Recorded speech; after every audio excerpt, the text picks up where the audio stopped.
self-compassion is one way in which compassion flows. So being able to give compassion to ourselves, compassion being when we experience a moment of suffering, recognizing that everyone suffers sometimes, and can I be kind to myself in this moment?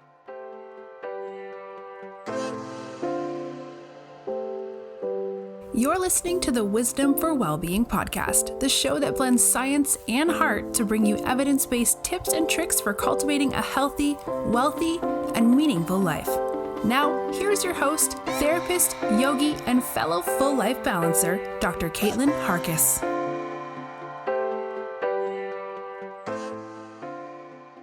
Welcome to Wisdom for Wellbeing. I am really excited for this interview with Dr. Diana Hill. Diana is a modern psychologist, mom, and co-author of the Act Daily Journal, Get Unstuck and Live Fully with Acceptance and Commitment Therapy. If you are new to Wisdom for Wellbeing, Acceptance and Commitment Therapy, also called Acceptance and Commitment Training, may be new to you. If you have been listening for a while, I have no doubt that ACT, as it's so commonly called, will be familiar. Diana is also the host of a new podcast called Your Life in Process, as well as being one of the co-founders of Psychologist Off the Clock podcast. She blogs for Psychology Today and offers regular teachings in compassion and ACT for clinicians as well as the general public.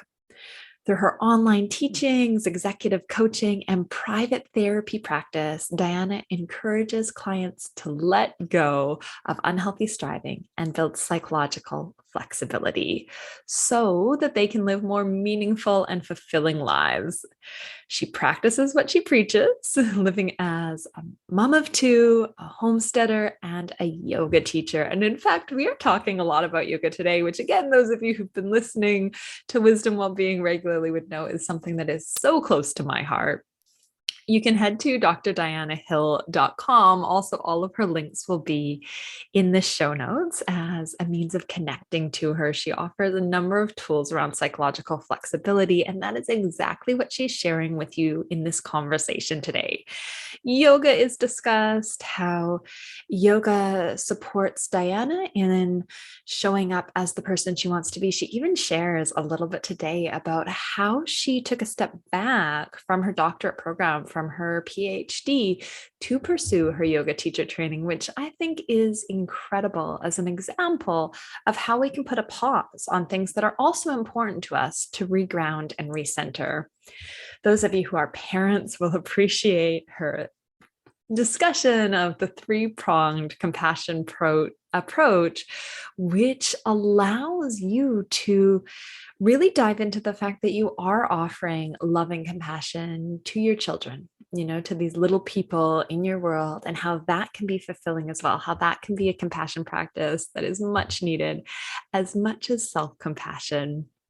But without further ado, let me introduce you to Dr. Diana Hill now.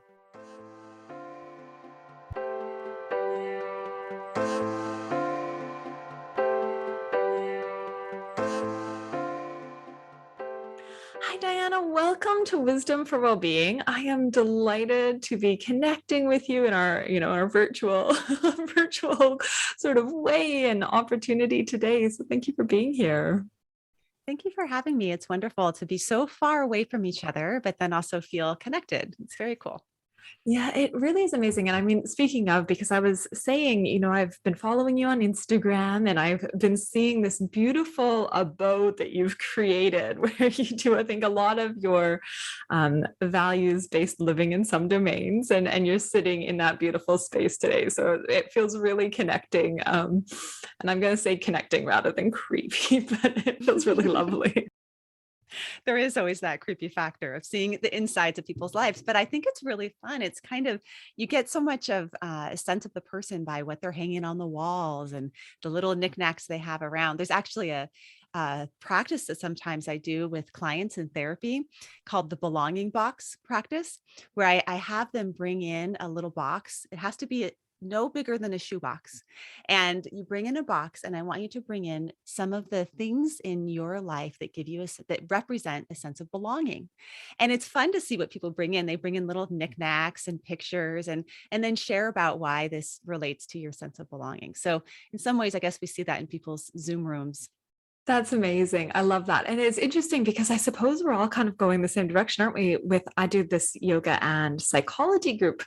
It's a therapeutic group that people attend, and we create boom boxes where similarly we have these little boxes and we put little items that, in some ways, I suppose would serve a sense of connection or represent, our heart and how we want to be showing up in our lives. So this sounds beautifully aligned, which I think is the theme of the conversation, because we're going to be talking about some things close to both of our hearts today. We're going to be talking a little bit about yoga and contemplative practice, and also something that I'm really keen to learn about from you, compassion in motherhood, and, a unique framework. But before we dive into all of that, Diana, would you mind introducing yourself to the listeners who may not have met you before?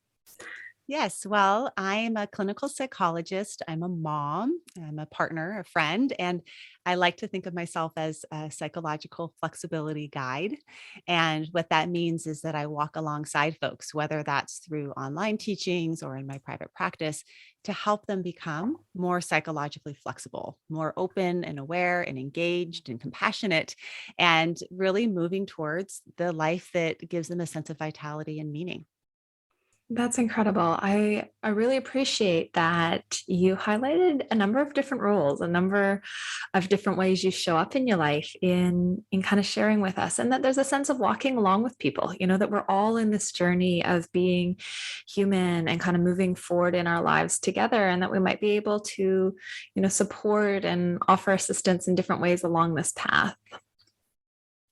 Yes. And I think it is a journey, because sometimes we get so caught up in the outcome of trying to get somewhere, we lose track of just the process of things and being present in wherever we are in this moment, and how can we engage with this moment in a way that lines up with the type of person we want to be, in a way that's compassionate and kind to ourselves and others.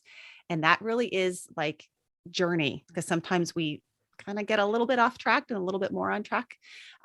Sort of like in yoga, if you're doing a balance pose, you're never really fully balanced. You're always making those little micro adjustments to get yourself closer to your center. But even the most experienced yoga practitioner, when they're in tree pose, they're just making little tiny lefts and rights to stay aligned. And I think that the same is true for our psychology as well. I love that. And I love that you acknowledge there's no like end point, is there? The most advanced practitioner is always moving. We've always got something that we're balancing, that we're navigating. There's always a journey to unfold. Yeah, I think that's why I've always loved yoga as a pairing to psychology, because so much of our relationship with our body can teach us about our relationship with our mind, and our relationship with discomfort too, because so much of yoga teaches us about how to be with discomfort, and that edge of being with and making space for it. So say you're like in a forward fold or something like that, how to be with and make space for it without pushing yourself too far into it that you're actually causing, more suffering, but also being willing to stay with it and be on that edge, that little zone of flexibility to move yourself to open up a little bit more. And yoga teaches us a lot about that. Then we can use it with things like our anxiety, or how to stay in a conflict a little longer, or conversation about racism, like all sorts of things that can be quite uncomfortable, but maybe quite important to do. Uncomfortable and important. This is an interesting area. So it's not running away from things. It's being present with things when something's important, even if it's uncomfortable. And I'm keen to learn more about this. I guess just kind of highlighting to maybe some of the uncomfortable decisions. You also mentioned how important yoga is to you and what teachings there are there. And you made a really important, and I'm imagining at times it might have felt like an uncomfortable decision, when you were, figuring out your PhD and your path ahead to actually divert to doing your yoga teacher training. So could you maybe, as a teaching point, share with us that decision and how, you took a step forward in living your, values-based life, and what that meant for you, how that looked?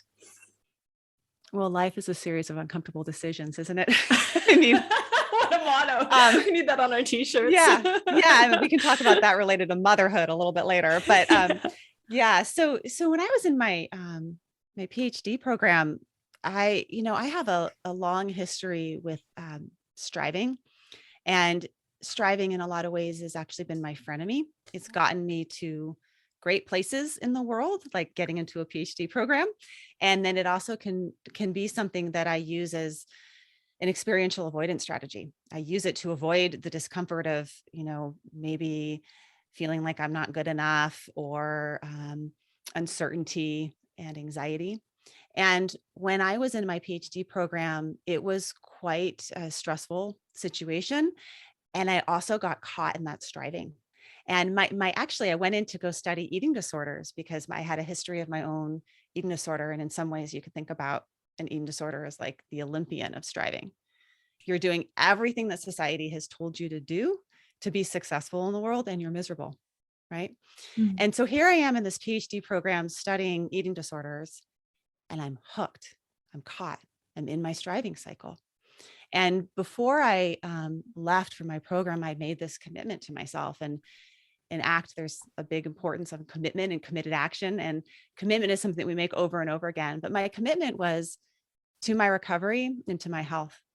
And when I caught myself back in that cycle, it became really clear that I needed to take a break, and I needed to do what I do, which is take care of myself and get reoriented.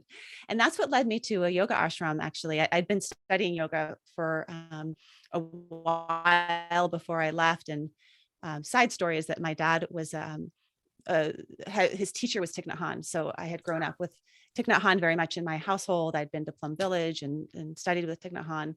And I'd also really gotten into yoga. And so when I went to the yoga ashram, I got realigned again, and I decided, whoa, what if I go back? What if I go back to school and I do it differently? I do it in a way that integrates what I know and what I've learned from my own recovery history and from my own contemplative practice. But I also stay true to the science side of me. Like there's this whole part of me that loves evidence-based approaches and science and working hard. Like, what if I could strive more skillfully? What if I could achieve without attachment, as Rick Hansen would say? What if I could pursue meaningful goals, but not be so caught up in this sort of cycle of avoidance?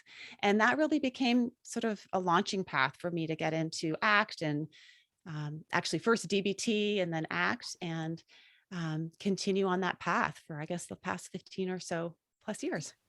That's incredible. What a journey of, this, I guess, balancing, isn't it? In some ways that you saw something that in some ways, a frenemy, a characteristic, a trait that has allowed you to excel in different ways and has also been really challenging. And you found a way to both, to balance striving and doing heartfelt committed action daily.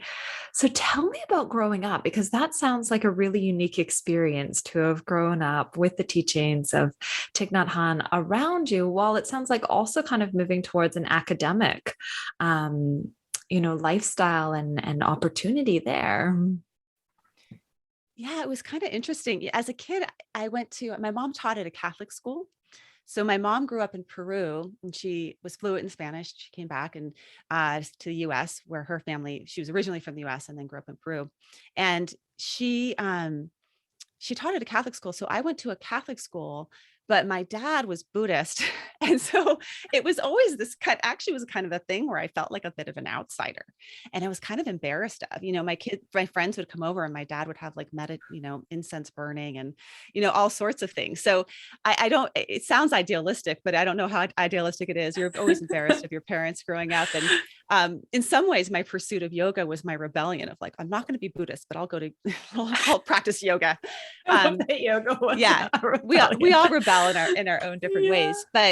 But I do think Thich Nhat Hanh's teachings really have always stuck with me, because what he teaches about is really the being present and being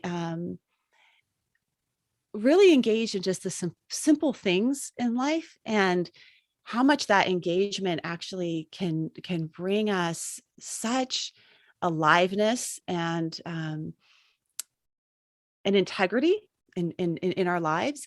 And he also was an incredible social activist.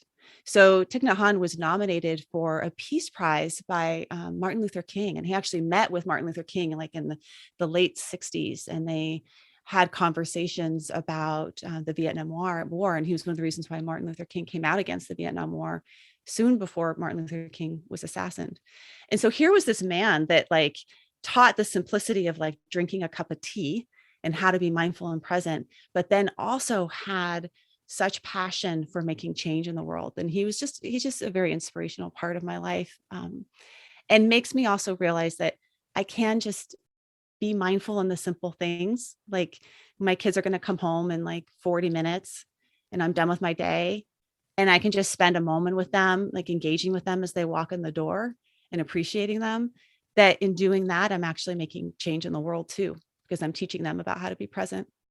It's really beautiful. And what a nice sharing of, the way we as individuals might experience the world. Like, it's really interesting that you highlight, as a child, some of these things that sound idealistic now were not experienced as such, but the beauty of some of the teachings that you were introduced to at an early age, I'm sure that's made quite a difference, as much as there might have been a rebellion. That the capacity to be present with simple things and delight in those and live with integrity is really there, is established. Your kids coming home. So compassion and motherhood. Tell me about this framework. I believe you mentioned it was Paul Gilbert's work, and I'm curious as to how it exists in your daily life and what we can learn from this practice. Well, I've been deeply impacted by Paul Gilbert. He's part of founded the Compassionate Mind Foundation in the UK. And what I appreciate about him is that he talks about compassion flowing three ways. So I think at least here in the US, self-compassion has gotten more popular, and Kristen Neff's self-compassion, which is a beautiful aspect and very necessary in motherhood. Self-compassion is one way in which compassion flows. So being able to give compassion to ourselves, compassion being when we experience a moment of suffering, recognizing that everyone suffers sometimes, and can I be kind to myself in this moment?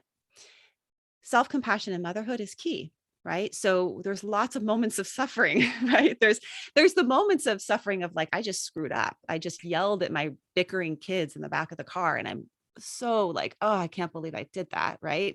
That actually could benefit from some self-compassion. I was at my wit's end and I felt, I lost it. And how can I be kind to myself and understanding? Every mother loses it at sometimes, right? But there's another two components of compassion that I think are really important. And in this flow of compassion, the second one is the ability to receive compassion. And I think that a lot of times as mothers, we have a hard time taking in the help, taking in the care. And that can be a really important part of being a mother. I mean, we date back to alloparenting. We're meant to co-parent in large groups and help each other out. And a lot of our parenting is alone these days. So being able to take in the care from others is really important. And we have I think sometimes belief systems around needing to do it all alone, on our own, or we're weak.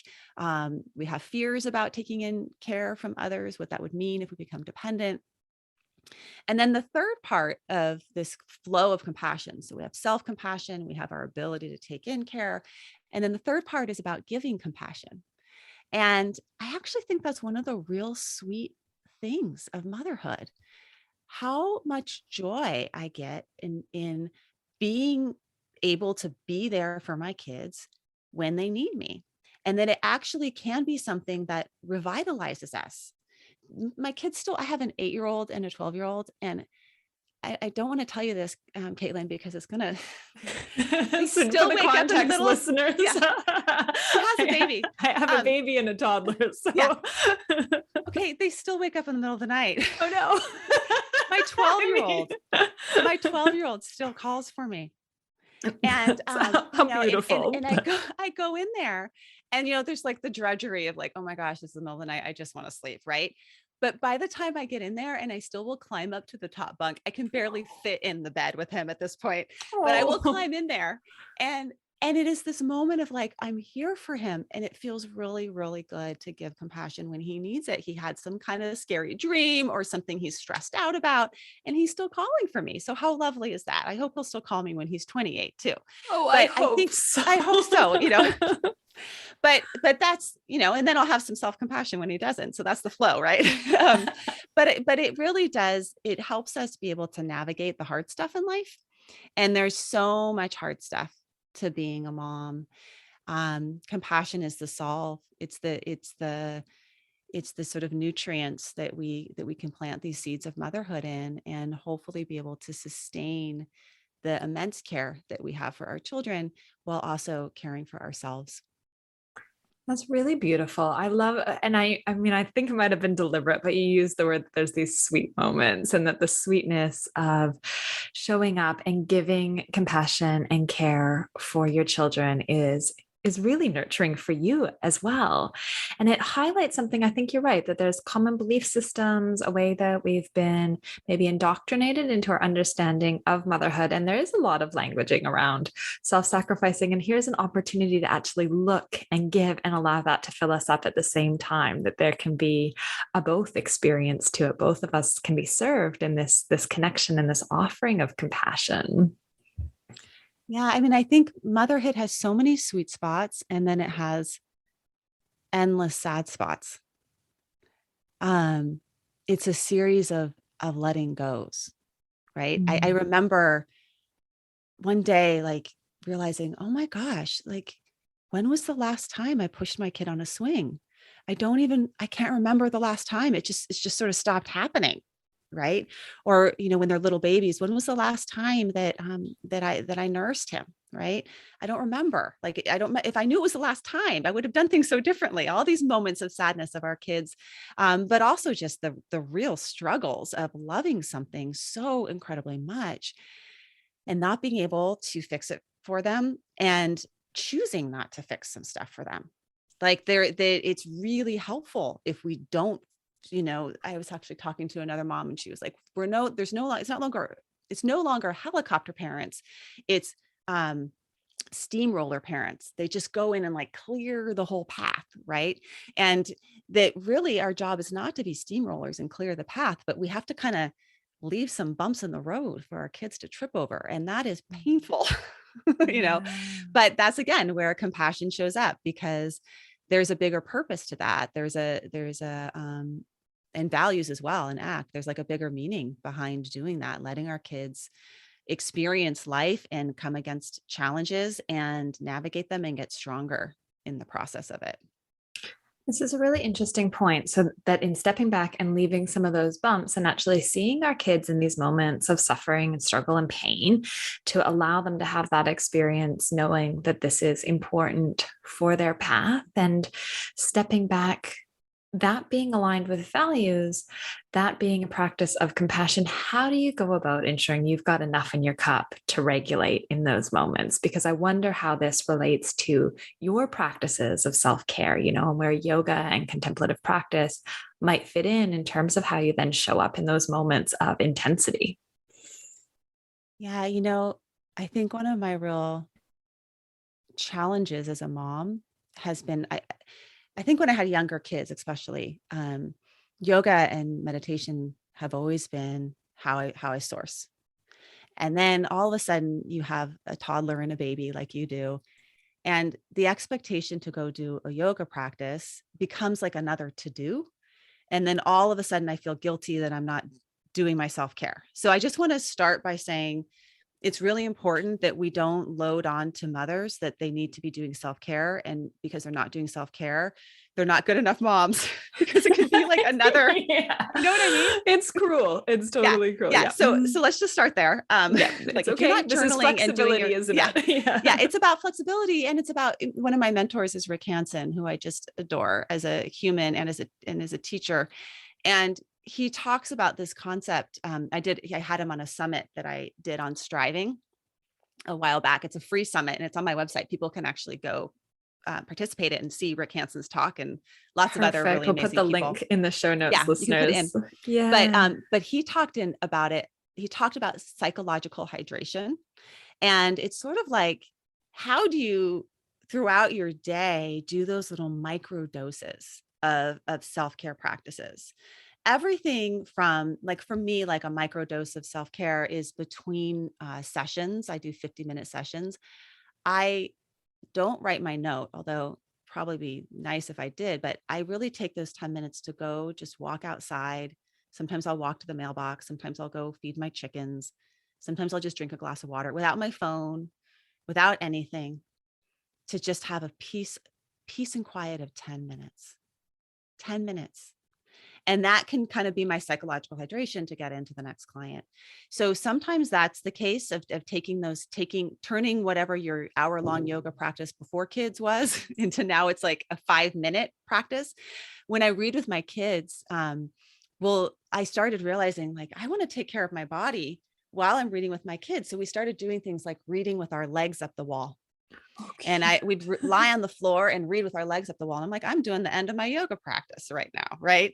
And how can I stack my life? How can I stack some things that are nourishing to me, that are values aligned within my parenting?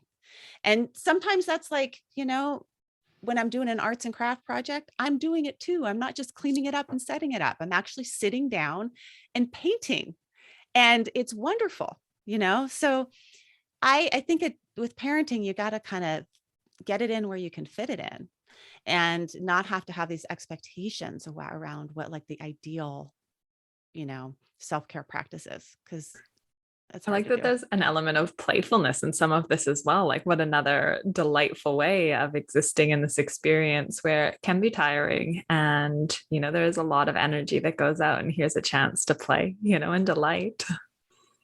Mm-hmm. Yeah. Well, kids teach us a lot about play, right? That's definitely one of those gifts of being a parent, is learning about how to be curious, how to have a beginner's mind, how to be open-minded. So that's a wonderful thing. They teach us Yeah. a lot about some of these core practices that are, would be healthy for us to do a little bit more of.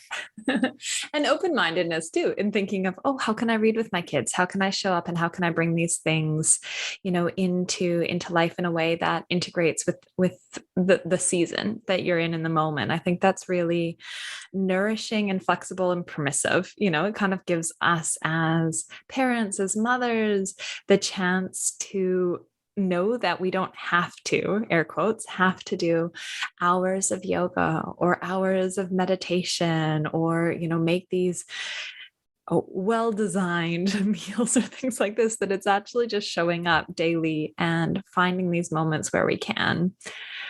So in terms of yoga and ACT, because we said ACT a few times. So listeners, a lot of you will know about acceptance and commitment therapy. If you've been listening for a while, for some of you, it might be news to your little earbuds. So acceptance and commitment therapy, Diana, tell us about this. Well, ACT is sort of a modern approach to therapy, and it can be a therapy, but it can also be a training. So they're using it for everything from anxiety disorders and depression to Olympic athletes and high performers and corporations, leadership groups. And what it's about is developing your psychological flexibility. It's has sort of these core processes associated with it, 6 core processes. And that's what Debbie Sorensen and I, who co-wrote the book with me, sort of break down ACT into these 6 core processes that you apply to your life. Things like being present, practicing acceptance and willingness, being able to step back from your thoughts. So, like, being able to notice that your head is telling you all sorts of things, but not always having to listen to it, which isn't that relieving. Things like practicing perspective taking on your own self, on your own life, zooming out from time to time and asking yourself what's really important here. Values, knowing what you care about and lining up your behavior to match that. And then committed action, which is sort of that daily commitment to living to the best of your ability, in alignment with your values, noticing when you're off track, practicing compassion, and getting back on track again. Those are the 6 core processes of ACT. And there's lots of ways to learn ACT. You can do it with a therapist, but you can also do it on your own. I have an online course that walks you through the 6 core processes. It's sort of it's an ongoing thing that you kind of do for the rest of your life. sort of like yoga. Yeah. So you have your online course and you mentioned your book, which is the ACT Journal. So could you tell us, there's a little bit about the book and, people who are, maybe in the journey of motherhood who are like, oh, how would I do this? I think it can be done in little snips too, can't it? So Yeah. The book is written in these sort of 8 chapters, and each chapter has a day, has 7 days, and it breaks down the process. So for example, our first chapter is on compassion and intentional use of time. And there would be seven days, and each day would have like a little suggestion of what you could try out today, a little space to write about an exercise or a thought. And it takes about 10 minutes to complete. But when I'm working with moms, what I tell them to do is like, just pick up the book and like open it to some random page. And that's your day. You don't even have to do it in order. You don't even have to finish the whole thing. But if you're feeling like I'm at my wit's end, open the book to a day. And I guarantee you, I mean, you could even do it now. I don't know if you have the book, Caitlin, but if you just open it up to a random day, you'll get something out of it, because sometimes we need someone outside of our own head to help us. And that's what Debbie Sorensen and I, who's also a mom and a psychologist, wanted to offer folks of how do you actually take these principles that have been used in, therapy and have been researched and have all this evidence behind them. How do you actually apply them in your life? What does that look like? And Debbie and I share some stories, little vignettes throughout, and talking about how we apply them, because I believe in storytelling. I think that storytelling is a wonderful way to communicate ideas. And I think it shares too that we've got similar journeys, don't we? This is the beautiful thing, is you go, oh, someone who from the outside lens looks like they have it all together has the very human challenges of being a mom and of balancing life. Yeah. There's dangers of looking like you have it all together. I used to throw these really crazy birthday parties for my kids, and I can strive at pretty much anything, including birthday party throwing. And I remember baker than I am. I am really into baking cakes. And my mother-in-law, who's very wise, came up to me at one of these parties, and she said, Diana, I wonder if these parties make the other moms like you more or like you a little less. I was like, that is very wise. Right. and then I realized, oh yeah. And then earlier, when I was getting so obsessive about this birthday party, my son, who was the birthday boy, tried to interrupt me about something, and I was irritable and mean towards him, the birthday boy. So is this really lining up with the type of person that I want to be in the world? Right. So I do think we can spend a lot of time kind of manicuring how things look like on the outside, but on the inside, it doesn't look so great. Or we could spend a lot of time on taking care of our insides and let go of what the outsides look like a little bit more. And ultimately, then we start to feel better in our lives, instead of like all the effort we put into the fluff and puff of everything. That's such a beautiful reminder. And thank you for sharing that very real story, because this is often what we're seeing, in an age of social media, is we're seeing, a snapshot of something. We're not seeing the entirety of it. And I really appreciate, you linking it to something that a lot of us do care about. We care about connecting with people and having meaningful relationships, and maybe an opportunity to step back and go, actually being perfect is not the way that we connect, that actually there's a sharedness and kind of the messiness of life in this experience. Yeah. Perfectionism is another kind of interest area of mine. And I interviewed on that same summit. I interviewed this woman named Monica Basco, and she was a mom of 3 kids. She's a Mexican-American psychologist, and she worked under Obama in the White House. And she talked about perfectionism.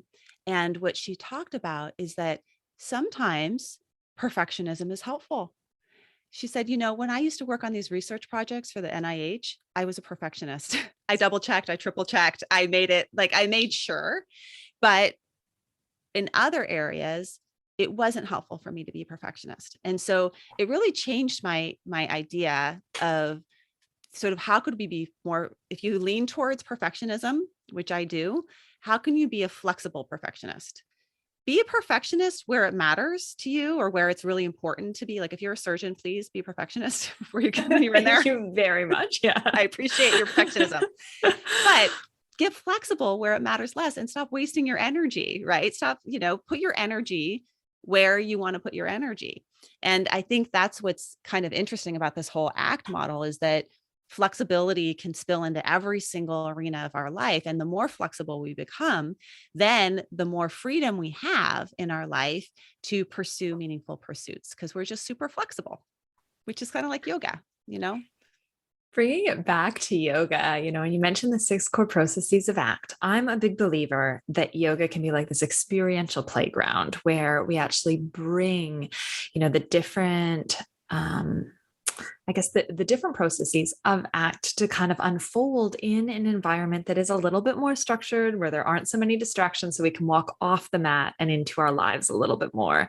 I see you nodding. I'm curious about how yoga works for you and how yoga maybe shows up and supports you in living your, values-based life. Oh, I love yoga. I love yoga for many reasons. One is the asana, which is what we're kind of talking about today. And I think it's important to honor that yoga has 8 limbs to it. And asana is just one of the 8 limbs. So asana is the physical practices that you would go if you went to a yoga class and you do these postures.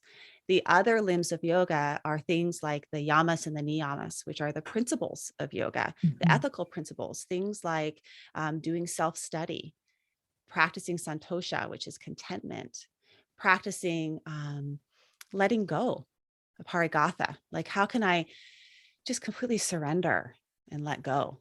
Right. So those are some of the yamas and the niyamas. And then there's concentration practices of yoga. There's all sorts of other parts of it. So it's kind of important because I think, especially here in the US, we get latched on to just the asana part, the physical posture, because that's what's gotten popular. But actually, when yoga was started, that wasn't even considered to be the most important part. It's helping us, wasn't it? Yeah. But it does. I mean, I think the physical posture part of yoga, what I love about it is this balance of effort and surrender and the contrast of that, which really maps onto our life. Everything from doing like a vigorous sun salutation and then pausing at the top of the mat with your hands together in namaste and letting your system settle into stillness. And gosh, wouldn't that be nice if like I was in a heated argument with my spouse and I could find a way to settle into my center and connect more with him and have one eye in with what's happening inside of me and one eye out connecting with him. Like that's something I want to do a good job of. And sometimes I can start to see how that feels on the mat. So then I can bring it into the relationship. Corpse pose is another one. The full surrender at the end of the practice, that's just as important as all the other parts of the practice, to completely just let go, have every single muscle fall off of my body. I don't need to hold on to my face anymore. I don't need to hold on to my shoulders. I don't need to hold on to my belly. Oh my gosh, women are taught to suck it in, like let it go and fully surrender. Yeah. And in doing that, I mean, that's a practice in itself. What if I could bring that complete surrender to, I just submitted a proposal to something that I'm really scared about. And I'm really, really want it to go well. What if I could practice complete surrender in response to that? Like I could let it go fully. So I think that, there's a bit of metaphor to yoga and life, but a lot of this is also just sort of embodiment and feeling some of these states of being within your body, which then can translate into your life. Incredible. I think that's a really nice way of putting it too, this embodiment, this being able to feel. And it's interesting because in yoga, there's, the koshas and, these different body states, which I think also links to in ACT, there's the framework of the thinking mind and the observing sort of self. And I think that there's lots that can be learned from the yoga philosophy. And you highlighted there, yamas and niyamas and the roles that they can have, that there's a lot of overlap and different languaging perhaps that we use in these different frameworks. I think what's interesting is if you start to zoom out and look at a lot of the wisdom traditions, yoga being one of them, Buddhism, Christianity, Islam, I mean, a lot of these wisdom traditions, if you look at a lot of the therapies, ACT, CBT, but Jungian approaches, Rogerian approaches, you'll start to boil down and see that there's some key processes involved. And I really think that part of the reason why I named my podcast, Your Life in Process, is because I really think that process there's sort of two meanings to that. One is that there's key processes to human flourishing, being able to be present in your life, being able to accept and be open to discomfort. Those are processes that if you get a handle on them, you will be a lot more functional and a lot, you'll do a lot better in the world, you know. And then the process aspect of it, which is being in the process as opposed to being, sort of always geared towards some endpoint. Being in the process of how do I want to show up in this moment, in this conversation with Caitlin? How do I want to show up right now that lines up with the type of person that I want to be?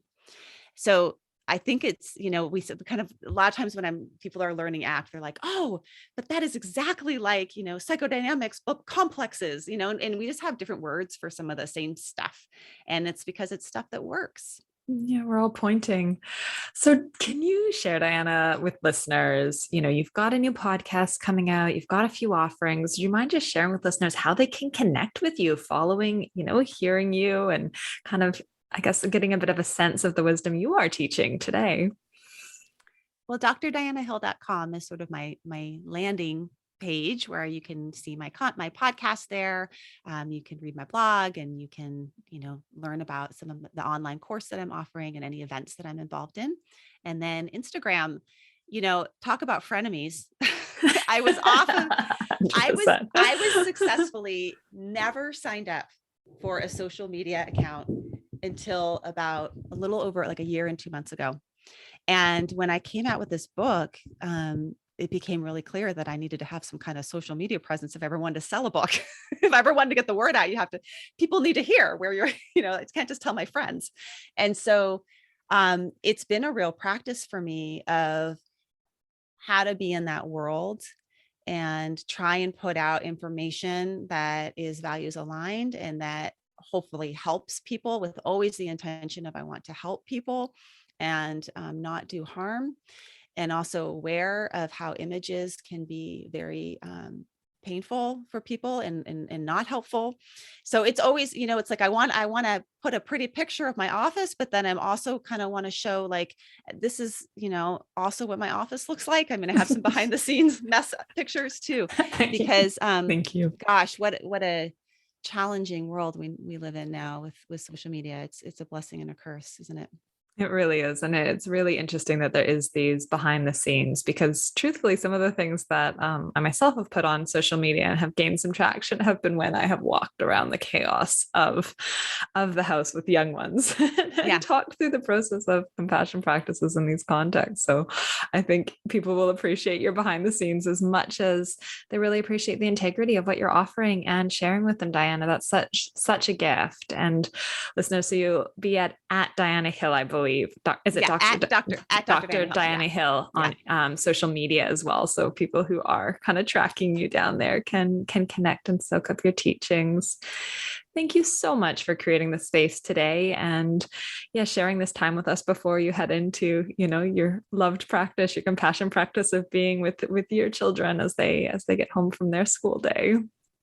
Well, thank you too. Thanks for taking some time away from your baby. It's probably much needed time, but also it can be hard to get away to make these podcasts happen. I know as a podcaster, how much work goes into this, and it's a labor of love. So thank you for offering this podcast to all of your listeners and having a space for me to come chat. And it seems like we have a lot in common. So I'm looking forward to developing our relationship more. Yes, I'm sure we will be continuing this conversation further. So thank you so much, Diana.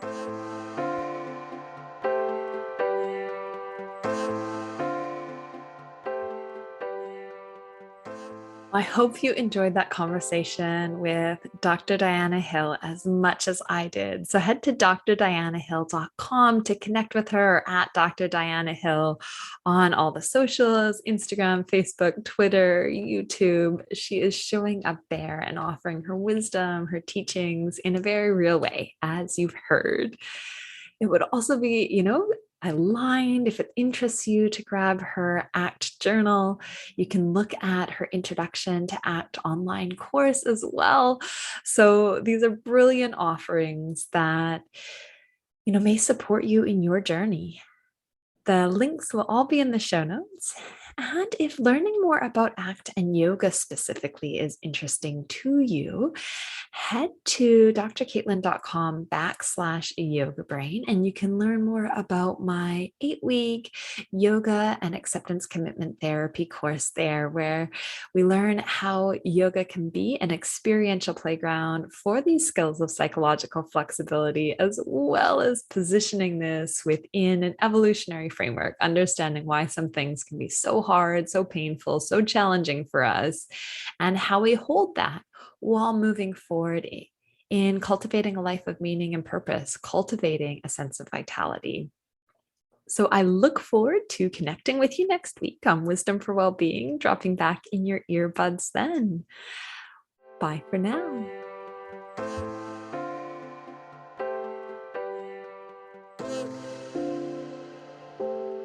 Thanks for joining us this week on the Wisdom for Wellbeing podcast. Please visit drcaitlin.com to connect, find show notes, other episodes, and to subscribe. While you're at it, if you find value in the show, we'd appreciate a rating, or perhaps simply tell a friend about the show.